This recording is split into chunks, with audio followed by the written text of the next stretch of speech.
Hello good evening सभी साथियों को। भव्या जी आपके यूट्यूब ऑनलाइन प्लेटफॉर्म पर आप सभी का हार्दिक स्वागत है। आज सेकंड डे है और हम राजस्थान जीके की क्या एमसीक्यू और पीवाई की क्लास हम कर रहे थे, जिसके अंदर हम राजस्थान के एग्जामों में आने वाले संभावित कुछ प्रश्न या फिर जो कि विगत कुछ परीक्षा में पूछे जा सकते हैं, उन सभी प्रश्नों की एक श्रृंखला जो कि कौन से सब्जेक्ट हमारे राजस्थान की कंप्लीट हिस्ट्री, पॉलिटी और ज्योग्राफी का सेगमेंट को वो कवर करते हुए वो श्रृंखला हमने प्रारंभ की थी। आज उसका सेकंड लेसन है। हम हर श्रृंखला में कितने 25-25 क्वेश्चन हम हर श्रृंखला में कर रहे हैं, ताकि इजी वे में स्टूडेंट को ज्यादा लोड भी नहीं है और इजी तरीके से एक एक पॉइंट को हम समझते हुए हम इन चीजों में चलेंगे। और आप सभी को ये रेगुलर क्लास हमारे यूट्यूब चैनल पर मिला करेंगी।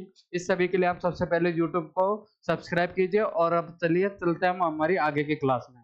आज की क्लास में हमारा अगला क्वेश्चन है। जो पहला क्वेश्चन है वह इंदिरा गांधी नहर का निर्माण कार्य वर्ष 1958 से प्रारंभ हुआ।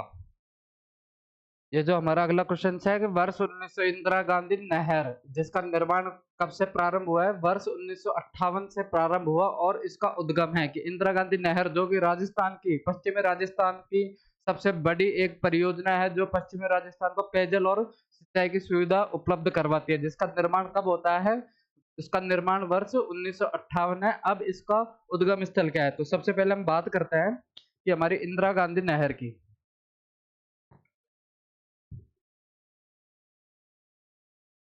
अगर हम बात करें इंदिरा गांधी नहर,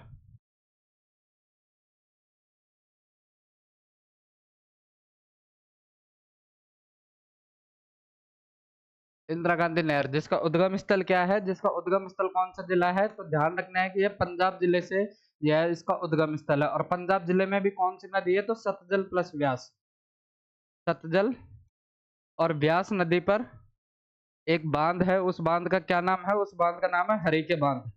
वहां से कौन सी परियोजना का उद्गम स्थल है, इस हमारी इंदिरा गांधी नहर परियोजना का उद्गम स्थल है। और यह कौन से वर्ष में स्टार्ट होती है, कि इंदिरा गांधी नहर परियोजना कौन से वर्ष में स्टार्ट होती है, तो ध्यान रखना है कि 31 मार्च 1958 को इसका निर्माण कार्य प्रारंभ होता है। तो आपको एग्जैक्ट डेट याद रखनी है, कब 31 मार्च 1958 में इसका निर्माण कार्य प्रारंभ होता है। और इसका पूर्व में क्या नाम है, कि पूर्व में इसको किस नाम से जानते थे, तो ये भी ध्यान रखना है कि इसमें जो पूर्व नाम है कि पहले इसको किस नाम से जानते थे, तो पहले इसको राजस्थान नहर के नाम से यह प्रोजेक्ट था।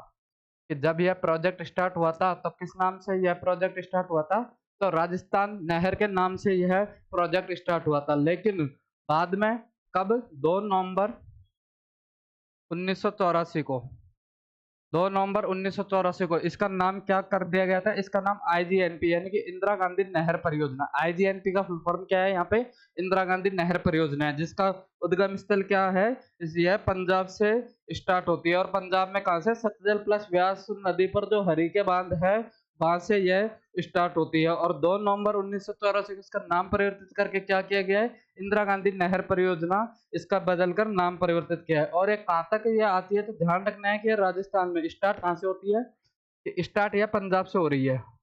और इसका जो एंडिंग पॉइंट है, वह एंडिंग पॉइंट कहाँ पे है, वह राजस्थान में कौन सा जिला, बाड़मेर,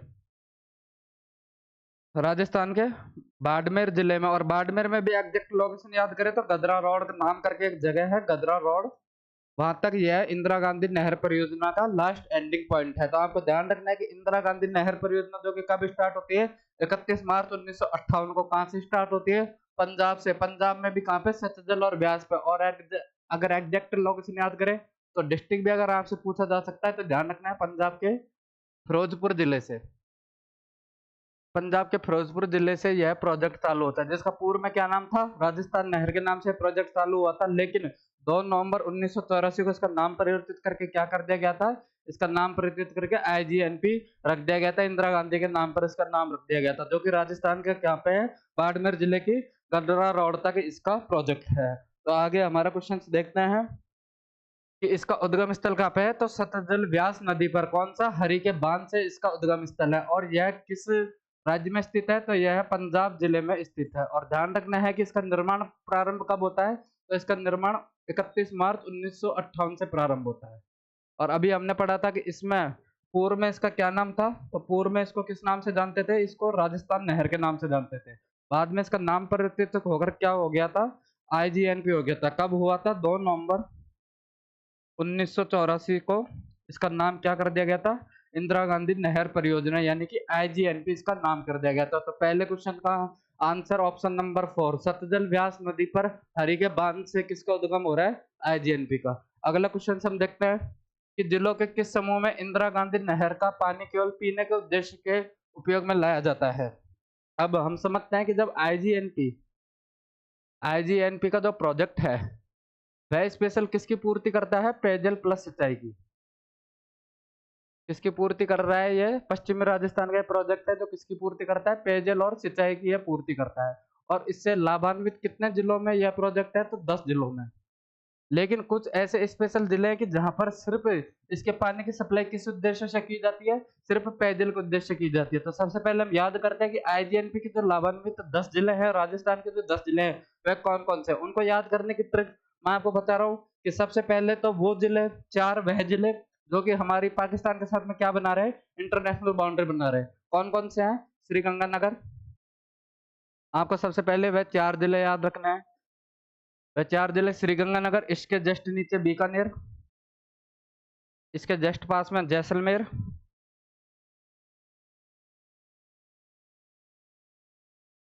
और इसके जस्ट नीचे बाड़मेर, जो आईजीएनपी का क्या है? एंडिंग पॉइंट भी है।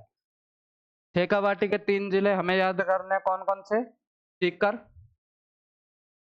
चूरू और झुंझुनू। और 3 जिले वह जो इन तीनों से बॉर्डर में है। श्रीगंगानगर के पास में कौन सा जिला पड़ता है? एक हनुमानगढ़। बीकानेर और जैसलमेर के पास में कौन सा जिला? इन दोनों के पास में कौन सा जिला आता है? इन दोनों के पास में जोधपुर। और जोधपुर और सीकर, चूरू, झुंझुनू, शेखावाटी से लगता हो एक जिला कौन सा आता है? वह नागौर है। तो यह 10 जिले, राजस्थान के इन 10 जिलों में कौन लाभान्वित, किससे लाभान्वित हो रहे हैं? ये तो आईजीएनपी नहर से ये 10 जिले लाभान्वित हो रहे हैं। और आईजीएनपी नहर द्वारा इन पे क्या आपूर्ति की जाती है? तो ध्यान रखना है कि आईजीएनपी नहर द्वारा यहाँ पर किसकी व्यवस्था की जाती है इन 10 जिलों में?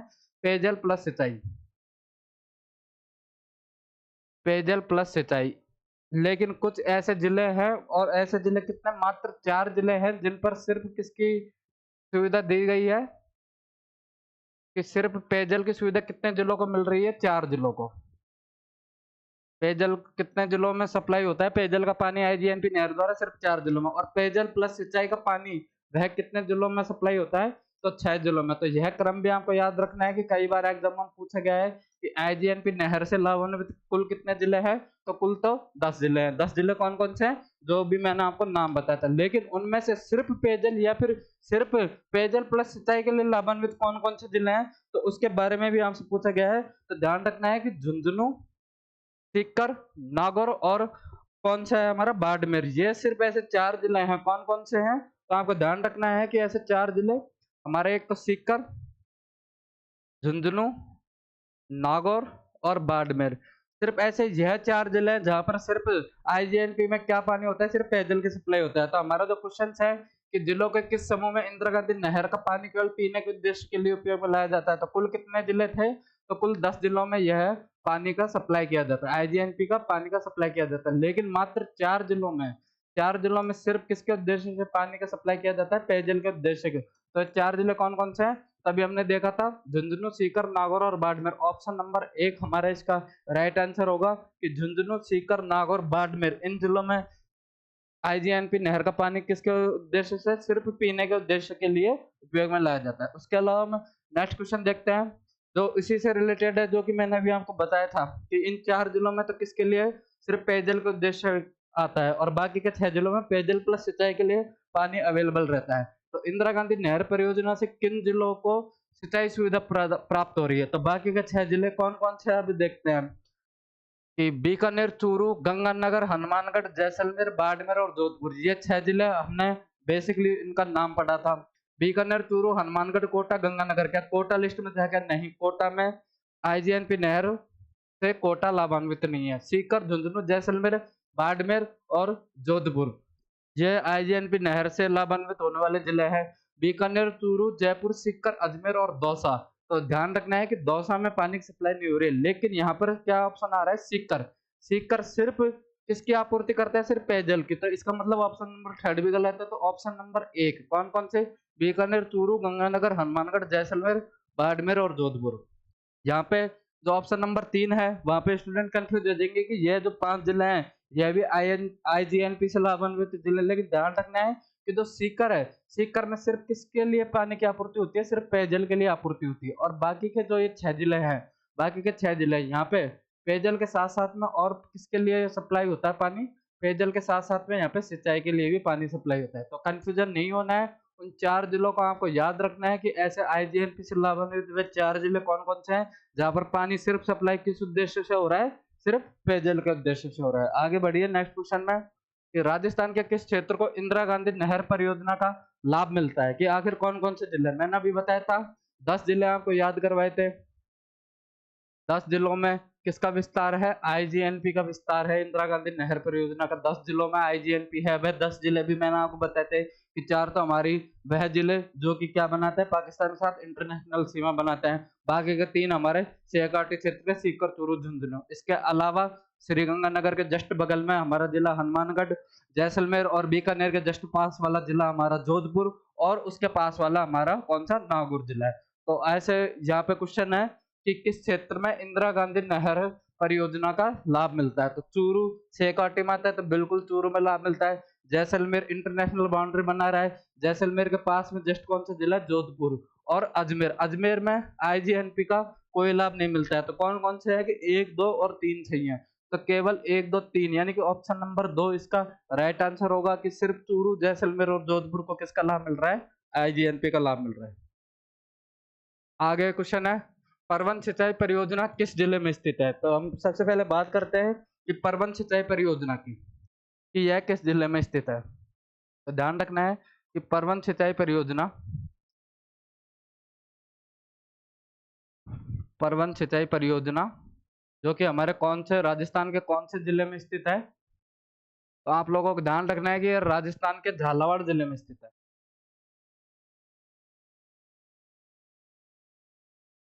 राजस्थान के कौन से जिले में स्थित है? तो राजस्थान के झालावाड़ जिले में स्थित है।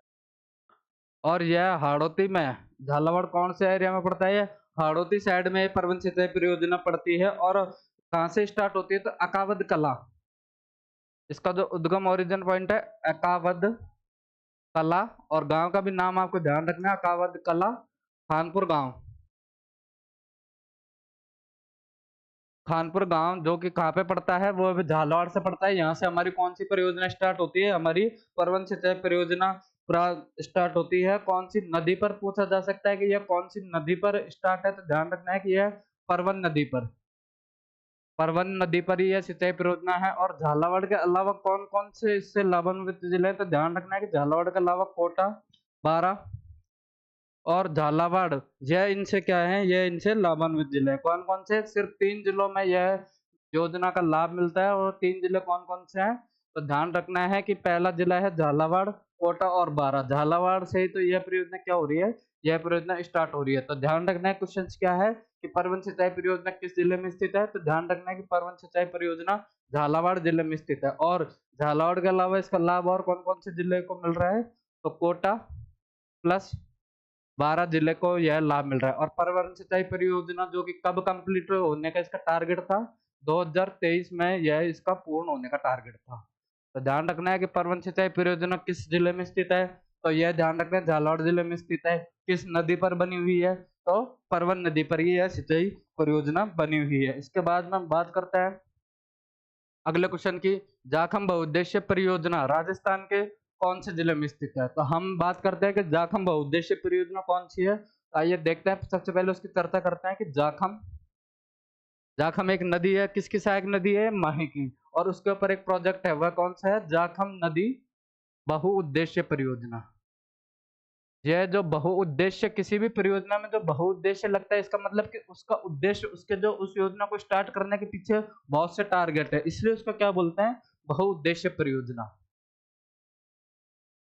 तो ध्यान रखना है कि जाखम बहुउद्देश्य परियोजना जो कि किस नदी पर स्थित है? तो नाम से स्पष्ट हो रहा है कि जाखम नदी पर स्थित है। लेकिन क्वेश्चन क्या है हमारा कि यह किस जिले में स्थित है? तो ध्यान रखना है कि जाखम जो बहुउद्देश्य परियोजना है यह प्रतापगढ़, यह प्रतापगढ़ जिले में स्थित है। प्रतापगढ़ जिले से यह परियोजना क्या हो रही है? प्रतापगढ़ जिले से यह परियोजना स्टार्ट हो रही है। और अगर इसका उद्घाटन कब किया गया है, तो इसका उद्घाटन किसने किया है? उस समय के तत्कालीन सीएम हमारे मोहनलाल सुखाड़िया जी द्वारा। मोहनलाल सुखाड़िया जी द्वारा इसका उद्घाटन किया गया है। कब किया गया है इसका उद्घाटन? तो ध्यान रखना है कि 14 मई 1968 क्या किया गया था इस परियोजना का उद्घाटन। कौन सी नदी पर स्थित है, ये भी आपको ध्यान रखना है कि यह परियोजना कौन सी नदी पर स्थित है। तो यह जाखम नदी। तो जाखम नदी किसकी सहायक नदी है, किसकी सहायक टेरिटरी है? तो माहिन नदी की सहायक नदी है। तो ये आपको ध्यान रखना है कि जाखम बहुउद्देशीय परियोजना कौन सी नदी पर स्थित है। तो वह जाखम नदी पर स्थित है। जाखम नदी किसकी सहायक टेरिटरी है? तो वह माहिन नदी की सहायक टेरिटरी है। और इसके ऊपर जो बनने वाला बांध है, उस बांध का नाम क्या है? तो उस बांध का नाम भी आपको ध्यान रखना है कि इस नदी के ऊपर जो बनने वाला बांध है, उस बांध का नाम है जाखम बांध। कि जाखम बहुउद्देशीय परियोजना कौन से बांध पर स्थित है? तो जाखम बांध पर स्थित है। और इसके अलावा यह कौन कौन से जिलों को लाभान्वित कर रही है, तो ये भी आपको ध्यान रखना है कि जाखम बहुउद्देशीय परियोजना है वह प्रतापगढ़ जिले में स्थित है, लेकिन इसके अलावा कौन कौन से जिलों में और लाभान्वित कर रही है? तो मेवाड़ वाला जो पूरा रीजन है, यानी कि कौन कौन से जिले? उदयपुर, उदयपुर और चित्तौड़। और एक जिला कौन सा है? प्रतापगढ़। और उदयपुर से अलग होकर एक जिला भी बना है, वह नया जिला है, उसका नाम है सलुम्बर। सलुम्बर। यह 4 जिलों में इस परियोजना का विस्तार है। कौन कौन से जिले में? प्रतापगढ़, उदयपुर, सलुम्बर और चित्तौड़गढ़ में। कौन सी नदी पर है? जाखम नदी पर। कौन सा बांध है? जाखम बांध है। जाखम नदी किसकी सहायक नदी है? माही नदी की सहायक नदी है। उद्घाटन किसने किया था? तत्कालीन सीएम मोहनलाल सुखाड़िया जी ने। कब किया था? 14 मई 1968 को इसका उद्घाटन किया था। और यह कौन से जिले में है? तो यह प्रतापगढ़ जिले में है। लाभान्वित जिले आपसे पूछा जाएगा, तो लाभान्वित जिले आपको जानना है कि 4 जिले हैं। तो यह क्वेश्चन है कि जाखम बहुउद्देशीय परियोजना राजस्थान के कौन से जिले में स्थित है? तो आपको ध्यान रखना है कि यह प्रतापगढ़ जिले में स्थित है। कौन से बांध पर है? तो जाखम बांध पर है। अगला क्वेश्चन है कि 2020 में अटल भूजल योजना किसकी वित्तीय सहायता से आरंभ की गई थी? इसके बारे में पूछा जाए तो सबसे पहले हम चर्चा करते हैं कि हमारी जो अटल भूजल योजना है, एक केंद्र सरकार द्वारा यह योजना संचालित होती है। उस योजना का नाम है अटल भूजल योजना, जो कि हमारे भूतपूर्व प्रधानमंत्री श्री अटल बिहारी वाजपेयी जी के नाम पर बीजेपी गवर्नमेंट द्वारा अटल भूजल योजना चलाई गई थी। और इस अटल भूजल योजना की अगर बात करें तो इसको स्टार्ट कब किया गया था? तो ध्यान रखना है कि इसको स्टार्ट किया गया था 1 अप्रैल 2020 को। 1 अप्रैल 2020 को इस योजना को स्टार्ट किया गया था। किसके द्वारा स्टार्ट किया गया था? तो इसमें इंडियन गवर्नमेंट प्लस इसमें और किसकी सहायता ली गई थी? विश्व बैंक यानी कि वर्ल्ड बैंक की सहायता ली गई थी। और इनके सहायता का रेशो कितना रहेगा? 50/50 का। 50-50% का इनकी सहायता का रेशो रहेगा। और इसके लिए जो बजट निर्धारित किया गया था, तो वह बजट कितने रुपए का निर्धारित किया गया था? तो ध्यान रखना है कि बजट 6000 करोड़ रुपए का यह बजट निर्धारित किया गया था। तो ध्यान रखना है कि कौन सी योजना के लिए 6000 करोड़ रुपए का? अटल भूजल योजना के लिए 6000 करोड़ रुपए का बजट निर्धारित किया गया था, जो कि कितने रेशो में? 50-50 के रेशो में यह योजना India government plus world bank में रहने वाली है। और इस योजना को पूरा करने का जो टारगेट लगाया गया है कि यह योजना कब तक पूरी करने का टारगेट लगाया गया है, तो ध्यान रखना है कि 2025-26 सॉरी 2024-25 तक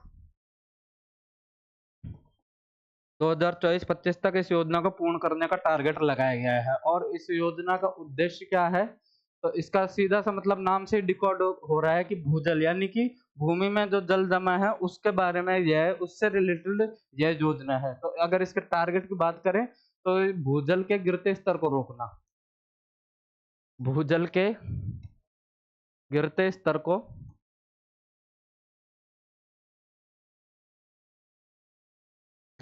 को रोकना इस योजना का टारगेट है। और इससे लाभान्वित कितने राज्यों में यह योजना चल रही है? तो 7 राज्यों में यह योजना चल रही है। अब उन 7 राज्यों के बारे में भी हम चर्चा करें कि वह 7 राज्य कौन कौन से हैं। तो सबसे पहले तो हमारा है राजस्थान।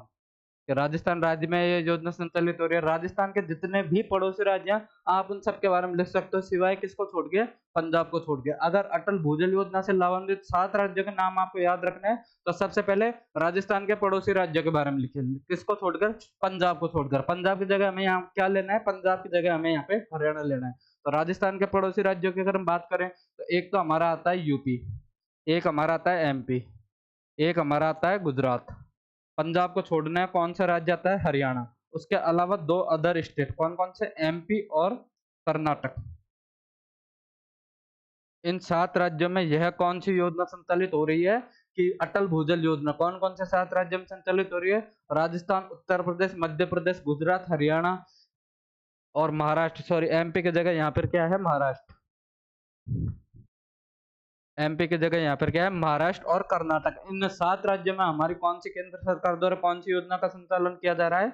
अटल भूजल योजना का यहाँ पे संचालन किया जा रहा है। और अटल भूजल योजना की अगर हम बात करें राजस्थान के परिप्रेक्ष्य में, तो राजस्थान में कितने जिलों में की जा रही है इस योजना का संचालन? तो 16 जिलों में, 16 जिलों में इसका संचालन हो रहा है। 16 जिलों में इसका संचालन हो रहा है। और 16 जिलों की भी कितनी पंचायत समिति में? तो ध्यान रखना है, 48 पंचायत समितियों में। 48 पंचायत समितियों में इस योजना का संचालन हो रहा है। और 48 पंचायत समितियों के 1144 गांवों को यह योजना क्या है? 1144 गांवों में यह योजना संचालित हो रही है। कौन सी योजना संचालित हो रही है? अटल भूजल योजना, जो कि किसके द्वारा शुरू की गई है? केंद्र सरकार द्वारा 1 अप्रैल 2020 को। और इसमें वित्तीय सहायता और साथ में कौन प्रदान कर रहा है? तो वर्ल्ड बैंक यानी कि विश्व बैंक इसमें वित्तीय सहायता प्रदान कर रहा है। और रेशो कितना है सहायता का? तो 50-50। बजट कितना है इसके लिए? 6000 करोड़, यानी कि 3000 करोड़। 3000 करोड़ तो कौन देगी? हमारी इंडियन गवर्नमेंट। कि 3000 करोड़ तो इंडियन गवर्नमेंट और 3000 करोड़ हमारे वर्ल्ड बैंक सहायता देगा। इसलिए इस सहायता का रेशो कितना है? 50-50। तो आगे देखिए कि हमारा जो क्वेश्चन है, तो ये क्या बोलता है कि 2020 में अटल भूजल योजना किसकी वित्तीय सहायता से आरंभ की गई थी? तो ध्यान रखना है कि वर्ल्ड बैंक की सहायता से आरंभ की गई थी। और किस किस के द्वारा संचालित है? तो ध्यान रखना है कि Indian government plus world bank के द्वारा यह योजना संचालित है। कितने कितने रेशो में? 50-50 के रेशो में यह योजना संचालित है। और इसके लिए बजट कितना है?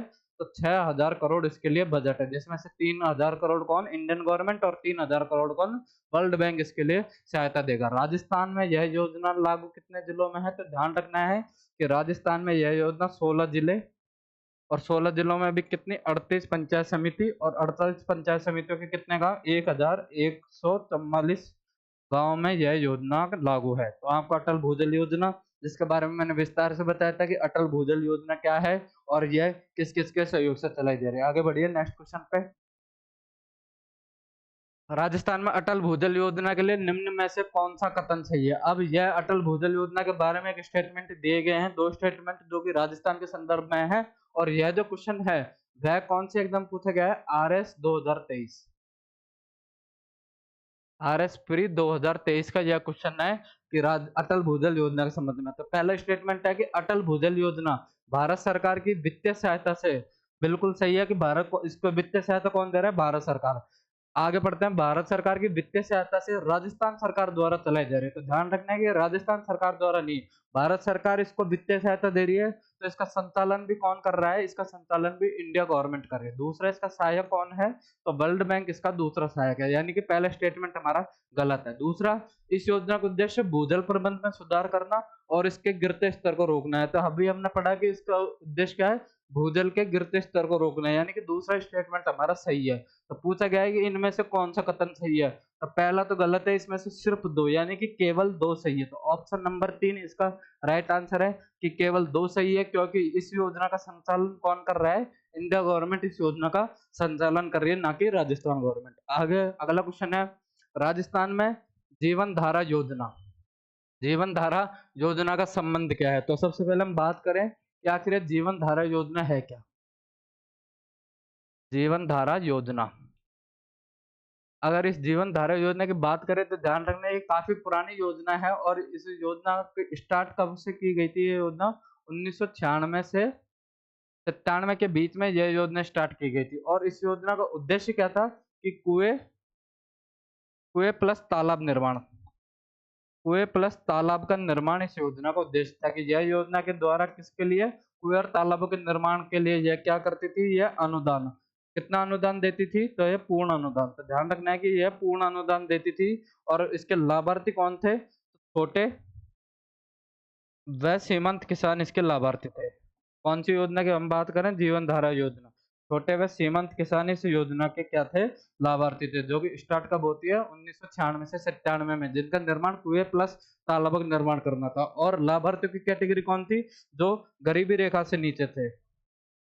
गरीबी रेखा से नीचे वाले छोटे किसान थे, उनको लिए यह योजना थी। गरीबी रेखा से नीचे जो किसान थे उनके लिए ये योजना थी। और इसका स्पेशल काम क्या था, कुएं प्लस तालाब का निर्माण करना। और इसके लिए क्राइटेरिया भी था कि विशेष किसको ये प्रोत्साहन देती थी, SC ST को यह विशेष प्रोत्साहन देती थी। तो इसका आंसर देखे कि राजस्थान में जीवन धारा का संबंध है, गरीबी हेतु बीमा सीमा, बीमा के यहाँ पे कोई बात नहीं थी। SC ST हेतु सिंचाई कुओं के निर्माण के लिए, बिल्कुल कुओं के निर्माण से रिलेटेड बात हमने यहाँ पढ़ी है।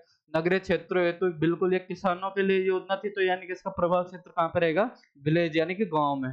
SC ST हेतु स्वास्थ्य सुविधा से भी कोई है, यानी कि ऑप्शन नंबर 2। अगर आपको योजना याद है तो आप एक एक ऑप्शन को पढ़कर इस हिसाब से आप अनुमान लगा सकते हो कि यहाँ पर सिर्फ हमें इतना पता है कि कुओं के निर्माण से रिलेटेड यह योजना है, और कुओं के निर्माण की बात यहाँ पर सिर्फ एक ऑप्शन की गई है, तो आप इस तरीके से भी इसका अंदाजा लगा सकते हो। तो ऑप्शन नंबर 2 इस क्वेश्चन का राइट आंसर क्या रहेगा, ऑप्शन नंबर 2 इस क्वेश्चन का राइट आंसर रहेगा। आपको याद रखना है कौन सी, जीवन धारा योजना, जो कि स्टार्ट कब होती है, 1996 से 97 के बीच में जीवन धारा योजना स्टार्ट होती है। दूसरा है, राजस्थान में hydrology and water management institute कहाँ पर स्थित है। तो ध्यान रखना है कि बीकानेर, बीकानेर में हमारे कौन सा संस्थान स्थित है, तो hydrology and water management institute है, वह हमारे कौन से राज्य, सॉरी कौन से जिले में है, तो हमारे बीकानेर जिले में यह स्थित है। इसके अलावा हम अगले क्वेश्चन की बात करें तो यहाँ से हमारे हिस्ट्री चालू हो जाती है। तो हम बात करते हैं कि महाराणा रायमल ने मेवाड़ के पितृंता उदा को कौन से युद्ध में पराजित किया था। तो ध्यान रखना है कि महाराणा रायमल, इनके पिता का क्या नाम था, इनके पिता का नाम था महाराणा कुंभा। और महाराणा कुंभा की हत्या किसने की थी, उनके पुत्र उदा ने, जिसको क्या बोला जाता है, मेवाड़ का पितृंता बोला जाता है। महाराणा कुंभा की हत्या करने के बाद में उदा जब राजा बनता है तो उसको कौन हराता है, महाराणा रायमल उसको हराता है। अब वह कौन से युद्ध में हराता है, तो ध्यान रखना है कि डाडिमपुर युद्ध में। डाडिमपुर में महाराणा रायमल किसको हरा रहे हैं, मेवाड़ के पितृंता उदा को हरा रहे हैं। इसके अलावा दूसरा युद्ध की भी अगर बात करें तो जावर, महाराणा रायमल ने उदा के साथ में 2 युद्ध किए थे। कौन कौन से, एक तो डाडिमपुर और दूसरा जावर का। अगर कल को ऑप्शन में डाडिमपुर की जगह जावर भी आ जाए तो आपको जावर पर भी क्लिक करना है। तो मेवाड़ के पितृंता उदा को महाराणा रायमल कौन कौन से युद्धों में हराता है, तो डाडिमपुर और जावर के युद्धों में महाराणा रायमल उदा को हराता है। अगला क्वेश्चन है कि कुंभा की माता का क्या नाम था। महाराणा कुंभा के बारे में बात करते हैं तो महाराणा कुंभा की माता का क्या नाम था, तो ध्यान रखना है कि सौभाग्यवती देवी महाराणा कुंभा की माता का नाम था। और अगर पूछा जाए कि महाराणा कुंभा के जो पिता का क्या नाम था, महाराणा कुंभा के पिता का क्या नाम था, तो ध्यान रखना है महाराणा मोकल। महाराणा मोकल महाराणा कुंभा के पिता का नाम था। और महाराणा मोकल की जो माँ थी उनका क्या नाम था, महाराणा कुंभा की माँ का नाम था हंसाबाई।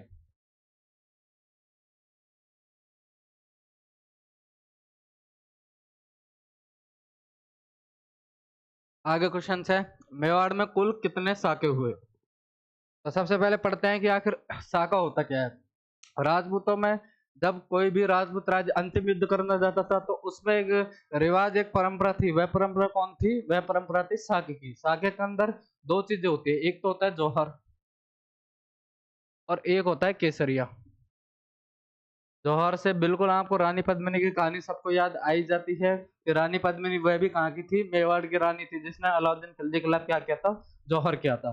तो साका में कौन सी प्रक्रिया होती है, जौहर और केसरिया। इन दोनों को कंबाइंड रूप से हम क्या बोलते हैं, इनको हम बोलते हैं साका। मेवाड़ में कुल कितने साके हुए, क्वेश्चन ये पूछा गया कि मेवाड़ में कुल कितनी बार यह साके हुए। तो ध्यान रखना है कि मेवाड़ में कुल 3 बार, कि मेवाड़ में 3 बार साके हुए हैं। और मेवाड़ में 3 बार साके कब कब हुए हैं, कि मेवाड़ का प्रथम साका कब हुआ है, द्वितीय साका कब हुआ है। तो ध्यान रखना है, सबसे पहले क्वेश्चन है कि मेवाड़ का प्रथम साका कब हुआ। तो ध्यान रखना है मेवाड़ का प्रथम साका होता है 1303 ईस्वी में। 1303 ईस्वी में मेवाड़ का प्रथम साका किसके खिलाफ होता है, अलाउद्दीन खिलजी के खिलाफ होता है और इसमें जौहर कौन करती है? रानी पद्मिनी इसमें जौहर करती है। इसके अलावा जब मेवाड़ के 3 शाखे हुए हैं उसमें से मेवाड़ का जो तीसरा शाखा है वह कब होता है?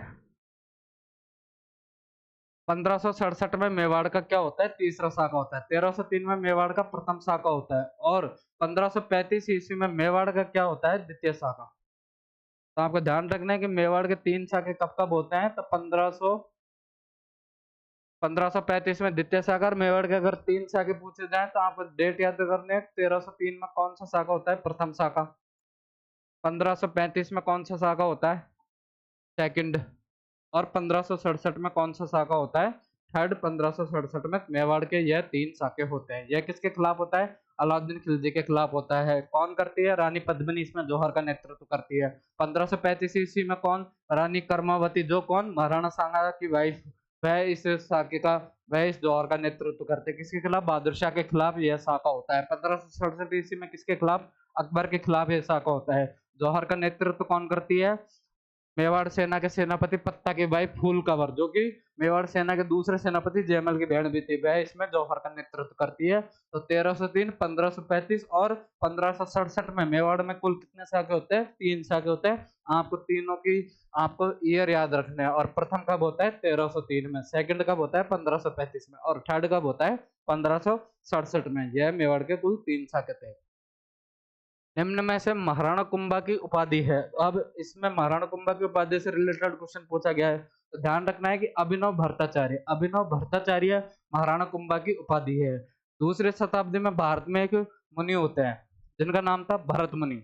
भरत मुनि जो कि नृत्य, संगीत और नाटक इन तीनों कलाओं में पारंगत थे, इसलिए उनकी उपाधि हमें क्या मिलती है? भट्टाचार्य, अभिनव भट्टाचार्य उनकी उपाधि मिलती है। भरत मुनि जो कि इन तीनों कलाओं में पारंगत थे, इसलिए उनकी एक उपाधि मिलती है हमें भट्टाचार्य, भट्टाचार्य। और इसलिए वह तीनों कलाओं में पारंगत है। इसलिए आप देखो कि साउथ इंडिया में एक हमारा जो लोकप्रिय डांस है उसका नाम भी क्या है? उन्हीं के नाम पर, क्योंकि उनकी किताब का क्या नाम था? नाट्य शास्त्र। इसलिए हमारे एक नाटक, एक डांस का नाम हमें इंडिया में क्या मिलता है? भरतनाट्यम। यह उन्हीं भरत मुनि पे है। अब कुंभा वैसे ही भरत मुनि के समान एक विद्वान राजा था और कुंभा भी संगीत में, कला में, नाट्य शास्त्र में निपुण था। इसलिए कुंभा अपने आप को क्या लिखवाता है कि मैं नया भरत हूँ, यानी कि अभिनव भट्टाचार्य का मतलब क्या है? नया भरत। कुंभा अपने आप को अपनी तुलना किससे कर रहा है? भरत मुनि से, जो कि भरत मुनि कब के है? दूसरी सदी के। और कुंभा अपने आप को क्या बोलता है कि मैं भारत का क्या हूँ? नया भरत हूँ। अभिनव का मतलब नया, भट्टाचार्य की भरत के समान ही मैं क्या हूँ? टैलेंटेड हूँ। ऐसा कौन लिखवाता है? महाराणा कुंभा। तो महाराणा कुंभा की एक उपाधि में क्या मिलती है? अभिनव भट्टाचार्य। उसके अलावा ये बाकी जो आप 3 उपाधियां देख रहे हो, ये भी मेवाड़ के राजाओं के। तो ध्यान रखना है कि जो राजगुरु उपाधि मिलती है वह हमें किसकी मिलती है? तो वह हमें बप्पा रावल की मिलती है। बप्पा रावल की एक उपाधि क्या थी? राजगुरु। विषम घाटी पंचानन हमें किसकी उपाधि मिलती है? राणा हमीर की। राणा हमीर, जिसकी एक उपाधि क्या मिलती है हमें? विषम घाटी पंचानन। और सैनिकों का भग्नावशेष, यह किसकी उपाधि मिलती है? राणा सांगा जी की। और अभिनव भट्टाचार्य, यह किसकी उपाधि है? राणा कुंभा की। तो ध्यान रखना है आपको इन तीन उपाधियों, इन चारों उपाधियों के बारे में आपको नाम याद रखना है कि ये चारों उपाधि किस किसकी है? राजगुरु किसकी है? बप्पा रावल की। अभिनव भट्टाचार्य महाराणा कुंभा की। विषम घाटी पंचानन राणा हमीर की। और सैनिकों का भग्नावशेष, यह किसकी उपाधि है? महाराणा सांगा की उपाधि है। इसके अलावा नेक्स्ट क्वेश्चन में कि महाराणा कुंभा द्वारा निर्मित विजय स्तंभ किस भगवान को समर्पित है? अब इससे संबंधित क्वेश्चन क्या बनता है कि आखिर विजय स्तंभ का निर्माण आखिर क्यों करवाया गया था? तो ध्यान रखना है कि जो विजय स्तंभ का निर्माण है वह किसकी याद में करवाया गया था? तो सारंगपुर विजय की याद में, सारंगपुर युद्ध विजय की याद में किसका निर्माण करवाया गया था? विजय स्तंभ का निर्माण करवाया गया था। यह इतनी सी चीज, इतना फैक्ट सबको याद है, लेकिन यह विजय स्तंभ आखिर किस भगवान को समर्पित किया गया था? तो आपको ध्यान रखना है कि भगवान विष्णु को समर्पित किया था। बहुत से स्टूडेंट एकलिंग जी को यहाँ पर देखकर क्या करते हैं, क्योंकि उन्हें पता है कि मेवाड़ के राजा खुद को किसका दीवान मानते थे? एकलिंग जी का। तो संभवतः एकलिंग जी को समर्पित किया होगा, लेकिन ध्यान रखना है कि भगवान विष्णु, जो महाराणा कुंभा भगवान विष्णु का परम भक्त था, इसलिए एक महाराणा कुंभा की एक दूसरी उपाधि भी हमें मिलती है। वह उपाधि क्या है? परम भागवत। महाराणा कुंभा की एक और उपाधि मिलती है परम भागवत। क्यों? क्योंकि वह खुद को भगवान विष्णु का क्या बताता है? खुद को परम भक्त बताता है, इसलिए वह एक और उपाधि धारण करता है। उस उपाधि का क्या नाम है? परम भागवत। और जब वह विजय स्तंभ का निर्माण करवाता है तो वह किसे समर्पित करता है, तो भगवान विष्णु को यह विजय स्तंभ समर्पित करता है। इसके अलावा भगवान विष्णु से रिलेटेड वह कौन सा मंदिर बनवाता है, तो ध्यान रखना है कि वह कुंभ स्वामी मंदिर, कुंभ स्वामी मंदिर कुंभा ने बनवाया था, इसलिए कुंभ, और स्वामी का मतलब भगवान विष्णु, तो कुंभ स्वामी मंदिर, ये भी आपको ध्यान रखना है। ये भी कौन से भगवान को समर्पित है, तो भगवान विष्णु को समर्पित है। कौन करवा रहा है कुंभ स्वामी मंदिर का निर्माण, तो कुंभा द्वारा इसका निर्माण करवाया जाता है। और सबसे इंटरेस्टिंग फैक्ट यह है कि कुंभ स्वामी मंदिर जो है उसका निर्माण कितने स्थानों पर किया जाता है, 3 स्थानों पर कुंभ स्वामी मंदिर का निर्माण किया जाता है। वह 3 स्थान कौन-कौन से थे? सबसे पहले कुंभा की जो राजधानी थी, कौन? चित्तौड़। उसके अलावा उसकी दूसरी राजधानी कौन सी थी? कुंभलगढ़। और एक किला जो कि महाराणा कुंभा उसका पुनर्निर्माण करवाता है, उस किले का नाम है अचलगढ़। तो इन 3 जगहों पर, इन 3 स्थानों पर महाराणा कुंभा कौन सा मंदिर बनवा रहा है? कुंभ स्वामी मंदिर, जो कि किसको समर्पित है? भगवान विष्णु को समर्पित है। इसके अलावा विजय स्तंभ भी किसको समर्पित करता है? महाराणा कुंभा भगवान विष्णु को समर्पित करता है। भगवान विष्णु का परम भक्त होने के कारण महाराणा कुंभा की हमें क्या उपाधि देखने को मिलती है? परम भागवत हमें महाराणा कुंभा की उपाधि देखने को मिलती है। चलो नेक्स्ट क्वेश्चन की बात करें कि मेवाड़ के 84 किलो में से 32 किलो का निर्माण महाराणा कुंभा द्वारा करवाया गया है। इसकी जानकारी कौन सी पुस्तक देती है? तो ध्यान रखना है कि मेवाड़ में एक कवि हुए हैं, उनका नाम है कवि राजा श्यामल दास। मेवाड़ में एक राइटर हुए हैं जिनका क्या नाम है? कवि राजा श्यामल दास।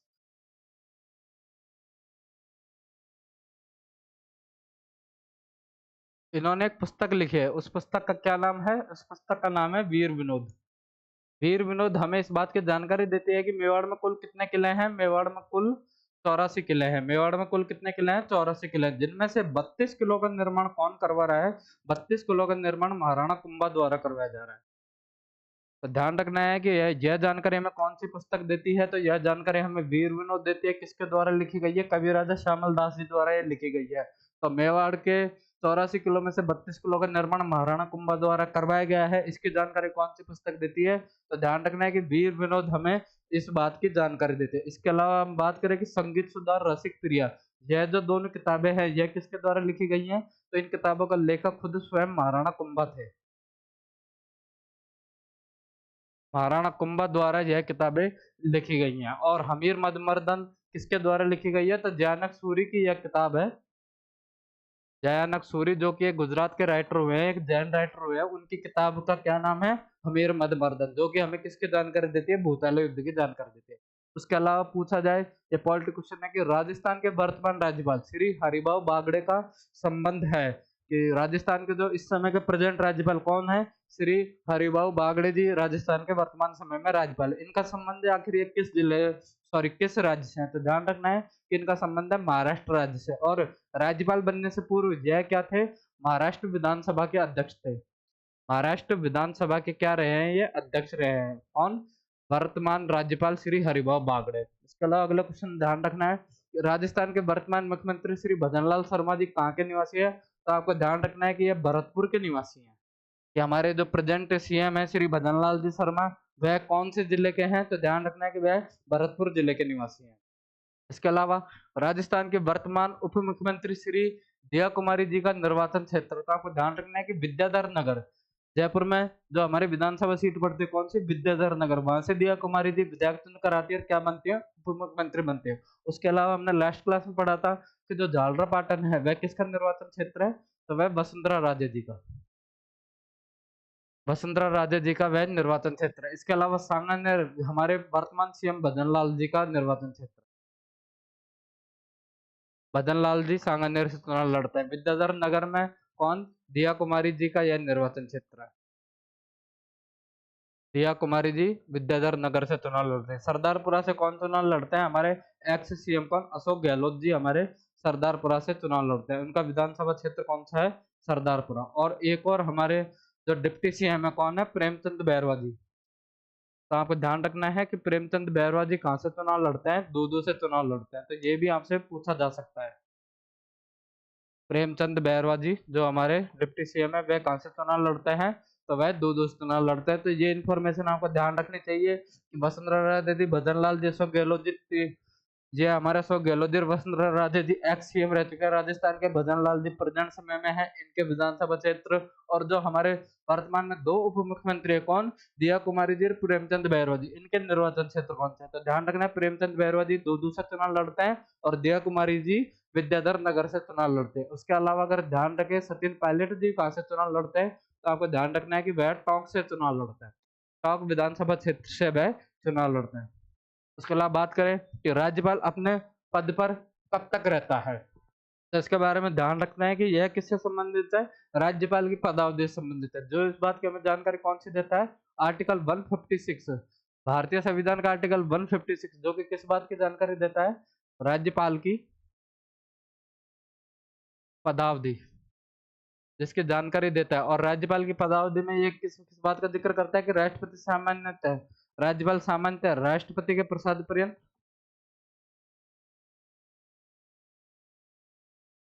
राष्ट्रपति के प्रसाद पर्यंत अपने पद पर रहता है, या फिर वह सामान्यतः कितने वर्ष? 5 वर्ष तक वह अपने पद पर रहता है।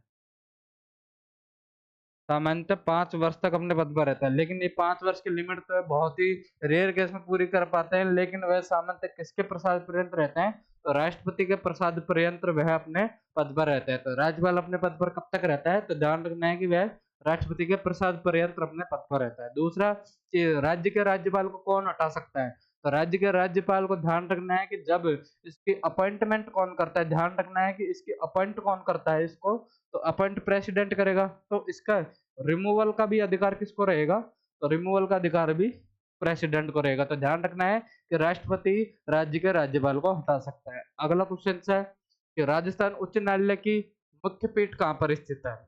तो ध्यान रखना है कि राजस्थान उच्च न्यायालय की जो मुख्य पीठ है वह कहाँ पर स्थित है? वह जोधपुर में स्थित है। इसके अलावा इसकी एक खंडपीठ और है,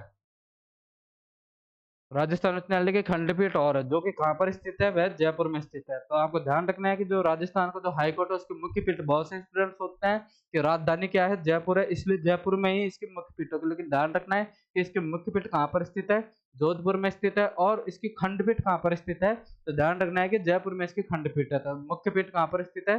तो जोधपुर में स्थित है। और जयपुर में क्या स्थित है? जयपुर में खंडपीठ स्थित है। किसकी? राजस्थान हाई कोर्ट की खंडपीठ कहाँ पर स्थित है? जयपुर में स्थित है। और मुख्य पीठ कहाँ पर स्थित है? तो मुख्य पीठ है या इसकी जोधपुर में स्थित है। उसके अलावा अगला क्वेश्चन देखना है कि राजस्थान में नौकरशाह संगठन का प्रमुख कौन है? अब हमने सबसे पहले सुना कि राजस्थान में, सबसे पहले तो हम बात करते हैं कि जो राजस्थान में संवैधानिक प्रमुख है, 3 तरह का प्रमुख होता है। पहला तो है संवैधानिक प्रमुख, दूसरा है राजनीतिक,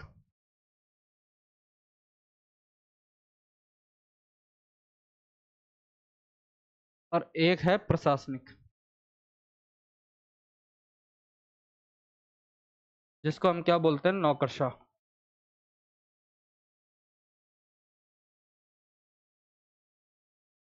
भारतीय संविधान में इन तीनों का जिक्र है कि राज्य का संवैधानिक प्रमुख कौन रहेगा, राज्य का राजनीतिक प्रमुख कौन रहेगा, राज्य का प्रशासनिक या नौकरशाह प्रमुख कौन रहेगा। तो जो संवैधानिक प्रमुख वह किससे माना जाता है? तो वह ध्यान रखना है कि वह राज्यपाल को बोला जाता है।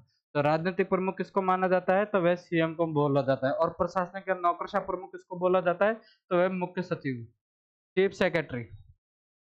तो ध्यान रखना है कि प्रशासनिक या नौकरशाह प्रमुख कौन रहता है? तो मुख्य सचिव रहता है। राजनीतिक प्रमुख की बात करें तो वह सीएम रहता है। और संवैधानिक प्रमुख की बात करें तो वह राज्यपाल रहता है। तो राजस्थान में नौकरशाह संगठन, यानी कि इसको दूसरा किस लैंग्वेज में पूछा जा सकता है? ये प्रशासनिक प्रमुख,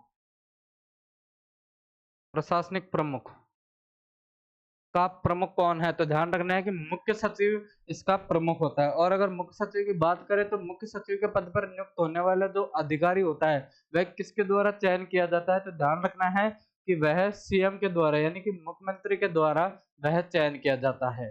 कि राज्य का जो भी मुख्य सचिव होगा उसका चयन, उसका निर्वाचन, उसको तय कौन करेगा कि यह व्यक्ति राज्य का मुख्य सचिव होगा, उस अधिकारी का चुनाव कौन करेगा?